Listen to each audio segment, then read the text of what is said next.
So Kevin, today I really thank you for being here, and I thank you for just participating. It's great to be able to hear the story of just who you are as a man in this society, in this world, and I'm hoping that we can talk a little bit more about that with other people, so that when they hear you, they realize that you matter and that you're making a difference already in this world. Great. So tell me a little bit about where do you live? Okay, I live in Lincoln Heights in the apartments called Tesoro de Valle. Yep. And what do you see there as certain things that that you already see the community benefits from? Well, as a person coming from a low-income family, living in these apartments really helps us because they're subsidized, and without the financial support, I don't think we'd be able to afford it. And I think it's really good for the community because if it weren't for family housing like these, I honestly don't know how hard they would be struggling right now. Yeah. And what other things are there besides the housing?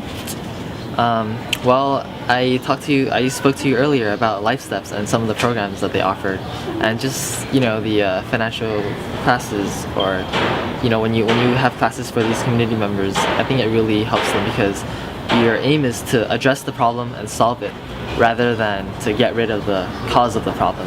So I think that's the right way to go. Yeah, good. Now, do you have any children that live in your complex? Yeah. Little friends, that are my neighbors that come out and play in the playground. How long have you lived there? I lived there since the start of 2006, so for about 8 years. Yeah, wow. And for the little children, are there things to do?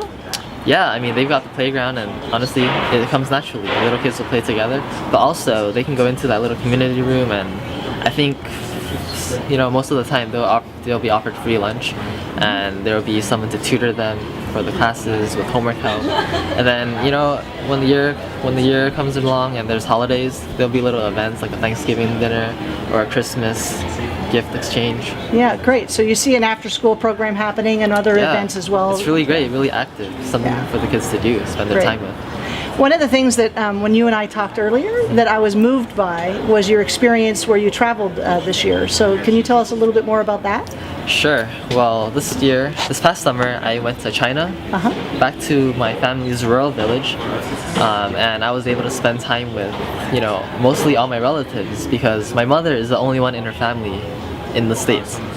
All her family is in China, and over there, life is very different.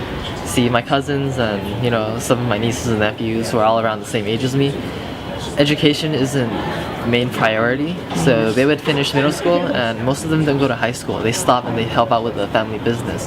Now with me, I come from the States, and everyone makes a big deal about it. They ask me, how is it over there?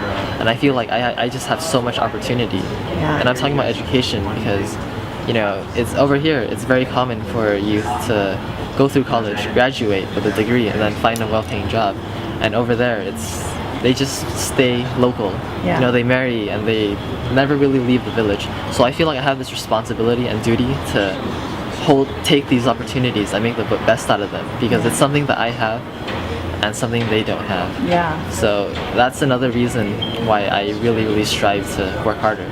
It's also because I really want to do well and go back and visit them as often as possible, but among other reasons. Excellent. So when you get your degree, what do you think you'll have a degree in?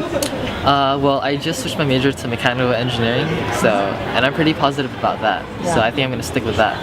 And what school do you go to? I go to the UC Riverside. I'm third year. So you're almost done. Yeah, hopefully. And how do you think you're going to give back to the community once you have your degree?